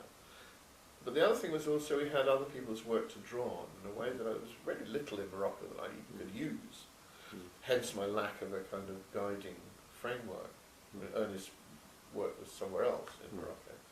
But, you know, you'd worked in there was Pinier, there were other people in the area, then there were other studies going on. There seemed to be a lot of people working on Nepal, and so a lot of colleagues with whom one could discuss it. On the other hand, quite strikingly, we were the only ones who were adopting the particular theoretical framework that we adopted. And again, it derived from a Marxist framework. And again, I think the work that I've done right throughout has been informed by that. And there are very few colleagues working with the same kind of approach. So you're always at a tangent, always not marginal necessarily, but against the grain. And we had a lot of discussions from others, reviews, criticisms of the work, which in a sense say, look, you know, your approach is not one which really gets to the heart of how people see things. It's etic rather than emic. And it's true, in a sense, again, it's a materialist analysis, which assumes a lot of things. And I think there are problems there. But also, I think it gives it a great drive and strength. And I think, you know, we felt that the way we understood the main dynamics of what was happening was more or less valid. Now, what we failed entirely to do, I think, was to look outside this region and see the dynamic that was building up outside, which led eventually to the Maoist insurgency. And ours was a radical, pessimistic view at the time in terms of the future of Nepal. Now, unfortunately, based on the theory of underdevelopment. well, based on partly on the theories of underdevelopment, and partly we felt on the realities that we'd seen, that we'd analysed, that it wasn't going anywhere. We couldn't see the basis for that. In a later book, I revised the thinking, and it was something like 10 years later on, and things had changed in the book, Nepal, a State of Poverty. And I do foresee certain kinds of political developments, which, not quite the insurgency, but, you know, a kind of movement which we didn't see in the late 70s, and which didn't actually exist in the late 70s. But it was an exciting analysis, it was an exciting place to work. And it allowed us, I think, to debate with Nepalis in a way that I'd never been able to debate with Moroccans. I mean, the work I'd done in Morocco really didn't engage me a lot with other Moroccans. I did discuss a lot my work with other American and British and French anthropologists. We didn't get into the mainstream, whereas the work we did in Nepal is part of debates that go on in Nepal, you know, during the 80s and into the 90s about the nature of Nepali society. So I feel it's been kind of important for us. And you wrote a book with a Nepali on Pokhara. Yes, but I've done more work. Again, I like working in teams, and I like working with colleagues. Now, I've written a number of things with Nepali colleagues, in fact, not with English colleagues. Jagannath Adhikari is a man who I have a great respect for. He's one of the very few Nepalis who have done field work, who have genuinely spent a lot of time in certain places, and the villages he's worked in the area of Pokhara, he knows very well indeed. Like yourself, he's been going back time and time again to them, and it's now, we can talk about this off camera, he's interested in doing some more research to bring that all together. And he and I put together a book which, I mean, he'd begun to write in any case, on Pokhara, which again is I think they're the only other study that I know of in Nepal is Lana Kaplan's book on a town, on urban areas. And it tries to look at Pokhara, its development, its evolution, and its hinterland. And that again is a work that I've done with someone who's a local field worker. I've also worked with Jagannath and another social scientist, Ganesh Guru, on labour migration, foreign migration and remittances. There's a book called The New Laures, which is about foreign labour migration and remittances. And I think again, we wrote that at a time when nobody seemed to be paying attention to what seemed to me one of the most dramatic features in Nepal's recent history, which is large numbers of people working abroad and sending money home. And that began really in the mid-90s. I think we were one of the first people to kind of really work through that. Now it's become a kind of commonplace, but I remember the IMF people coming and saying, "Oh, really? This will change all the national accounting systems and everything, you know, because actually there's more money in the system than we thought." So I have in the last 5 or 10 years worked a lot more with Nepalese colleagues with a view to having more of You've been a back. role in a debate. I've been back almost every year, 2 or 3 times, teaching and talking and engaging in debate with and working with Nepalis, with a view now increasingly to kind of influencing discussions on where things go next. Where will things go next? Where will things go next? Well, I did a collection of essays with Arjun Karkil called the People's War in Nepal, which was really just a collection of writings. But out of that has come something I'm working on at the moment, which is a collection of essays on what has life been like in the rural areas during the insurgency, which people talk about fear and anxiety and compromise and dealing with that. Where will things go now after the insurgency is very hard to say. I think many of us were extremely excited in 2006 when people did come into the streets, when the fighting appeared to be coming to an end, where there seemed to be a potential for a real major transformation. But that was now 2 years ago, and although the King's position has been somewhat marginalised, and I think the American, essentially malign influence in trying to orchestrate a sort of conservative alliance has been marginalised for the time being at least. There really doesn't seem to be the drive or the vision among any of the major politicians to force through or move through a kind of process of progressive change. And I am very disappointed, and I think that there is a great jockeying for position among positions in a very small arena. At the same time, the situation in Nepal is not radically improving. People are still having to go out and earn money abroad, and there isn't a coherent or concerted attempt to change things. Understandably, it doesn't have a constitution. They don't have a coherent political unified command, as it were. Nobody is really in control. So Nepal remains in crisis, and one can only be hopeful that some sort of coherent alliance will come out which will allow them to move forward some coherent policies which do have popular support. And personally, although I would love to see a sort of Maoist UML alliance moving forward in a progressive direction without further recourse to violence, it's not clear that that's going to happen. There are risks of falling back, I think, into a conservative alliance of Nepali Congress and RPP and the King, and I don't know. It's very, very unclear what's going to happen at the moment. In the meanwhile, ordinary Nepalis struggle, as always, to make their livings and survive and keep things going. Load shedding is 18 hours a day now. It's very difficult, and they're making no progress in sort of economic and social development terms. There are also really serious problems about realising some of the programs for emancipations of Kamayas and Bhagis, and being a Dalit, being an untouchable is still a big problem, and the social transformation that one hoped for hasn't materialised. There's very little sign of movement. It's a kind of rotation struggle, but very small. What about a railway line from Lhasa to Kathmandu will have any effect? Yes, well, I think that turning towards the north is something that's happened up in the northwest already. Those so-called remote areas are actually closer to Tibet, and I think that there will be structural changes, infrastructural change. Roads and railways do make a big difference. Not necessarily for the better, but it will change things again. But that's not immediate. In the 5, 10, 15 years, yes. I'm worried about the next 5 years, and a return to some sort of violence, which would be, I think, devastating. One may criticise the Maoists, one may disapprove or not of an insurgency. Things have moved, and there was a resolution of some kind in 2006, and all that fighting, all that bloodshed, all that, for that to have had no impact, for it to go back, would be very, very sad. But we find that social scientists aren't scientists in the sense that they can predict. We're still very poor at actually making our analysis work in terms of seeing where things go. It's too complex. I think you can make sense of things as they happen and help to understand, but it's not a predictive science by any means, however hard we try. This is where the old materialists suffer.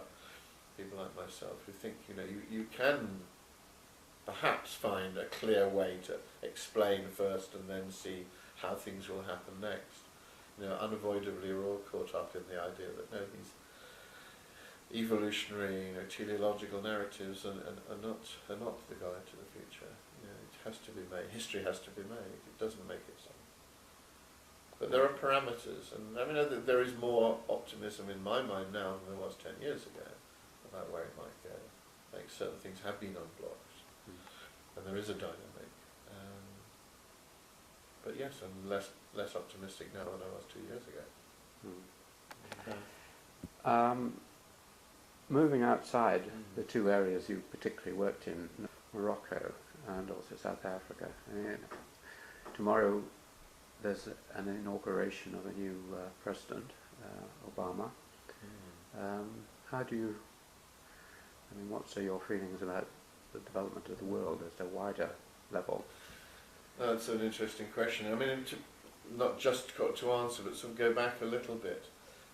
One of the ways I found myself unblocking the difficulties I had with the Moroccan thesis was through reading work by people like Gunder Frank and others who were beginning to develop what came to be called the world systems approach, and which some of his colleagues also have developed. And I think I find that essential now. There are very few parts of the world where you can make sense of what's going on locally without linking it into wider developments. And I was very lucky that Andre Gunder Frank came actually to East Anglia. He was a colleague of mine for about 4 years, and we taught a course together from 1981 onwards called Contemporary World Development. He'd written 2 books on this in the I think 1980, called World in Crisis and Third World in Crisis, and I benefited enormously from teaching with him for 4 years. And then when he left to go to Amsterdam, I continued to direct the program, the master's program that taught those courses, Contemporary World Development. So I was led into thinking much more than I had done about what had already become clear to me, that you needed to look at the whole in order to understand the dynamics at the periphery, as he often called it, or the parts, as well as the other way up. Both are necessary. So really, throughout the 80s and 90s, my work tried to include a sort of an assessment and understanding of world developments, and I taught that for 20 years, really. And I think one of the things that was exciting was that it took me outside the rather conventional notion that most of my colleagues shared in the School of Development Studies, that development's about the Third World. And my course on the Contemporary World Development was about 3 worlds and the one world. So capitalist development in North America, Japan, Western Europe, and what was happening in the Soviet Union and Eastern Europe, and what was happening in Africa, Asia, and Latin America. All of this was part of the Contemporary World Development course. So it's pretty ambitious. But it also meant that I extended my own reading and attempted in some way to understand the way the whole world was moving. And it's kind of, I think, what Arrighi calls, it's geometry, it's angular geometry, or variable geometry of what happens in different regions at different times and so on. And so at one level in teaching, I think I've been doing that for something like 20 years. In my own writing, I've done it less, but I have spent much more time looking at flows, if you like, and certainly out of working in Nepal, I became very much more interested in migration and movements of people and the return flows of remittances. And I've written quite a lot about that, less in academic terms than in more sort of professional terms, about the growth of remittances as an international phenomenon, and flows of capital, of labour, of commodities. I think it was very clear from Gunder Frank's work to me early on that the so-called second world was already being integrated very rapidly through bank loans and indebtedness and a whole variety of mechanisms into the first.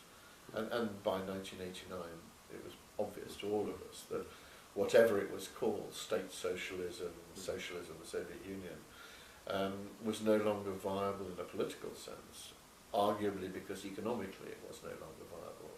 and the end of the Second World was obviously coincident with the realisation that the Third World had ended as well, and people like Nigel Harris and others had kind of foreseen this in the 80s with the rise in oil prices and so on. The differentiation between different parts of the Third World meant that that no longer had the same political or theoretical coherence. So by the late 80s, I think everyone becomes increasingly aware that there is one very complicated but interrelated world.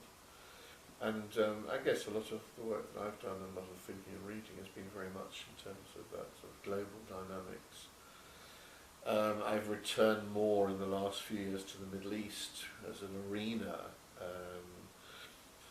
where all these, in a sense, find sort of some home. There's international politics and economics, there's regional politics, and there are the local dynamics, all of which we have to understand. I think that trying to understand where the whole world is going is pretty tall order, but that's something that all of us who are interested in any dynamics of society have to grapple with to some extent. I think there was certainly a period when it looked as though there was an emerging challenge to American dominance from Europe and from Japan, and people talked a lot about sort of three worlds of capitalism and competition. That exists still, but certainly in the last 10 years the emergence of China and India as major economic powers sort of begins to dominate the landscape. And they are very different. I mean, I think whether it's a matter of classifying or not, that's not the point, but the need to look at how all of these relate to each other, and I think your own work on Japan, I look forward to reading it, suggests that there is something very distinctive there. How to handle the singularity of the world, but its complexity, and also understand how that plays out in immediate localities, is a huge challenge that I don't think any of the single sort of disciplinary areas are able to deal with on their own. And I come back partly to sort of teamwork, simply because aggregate brain power often is greater than the singular brain power. That we need to also develop better mechanisms. Some of us, like myself and others, are better than some of us, but rather than rely on individual kind of enterprise to comprehend, groups of people discussing together, I think is essential. Now, how much is going to happen, I don't know, but if one's trying and understand the dynamics of the world and the variations, I think that a multiple, what single disciplines don't work, individuals on their own, it's very difficult to comprehend.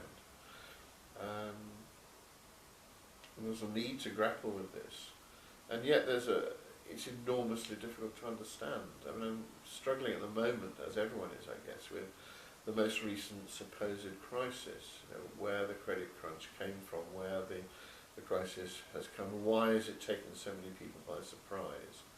Are we, and why are we, moving from a world in which it seemed to be very broadly accepted by a lot of economists that the market, the free market, would more or less work, to a period where even the most unlikely people are suddenly adopting what look like neo-Keynesian initiatives and saying, no, the role of government is to step in and regulate and manage and so on. Now, I remember the period of the mid-70s when there was this sort of crisis in reverse, when suddenly people were saying, like Jim Callan, we now know you can't spend your way out of a crisis, and Keynesianism was dead, and we have the rise of Reagan and Thatcher. It seems that we might be entering a period when, again, theoretically, people say, no, we have to grasp it in a different way.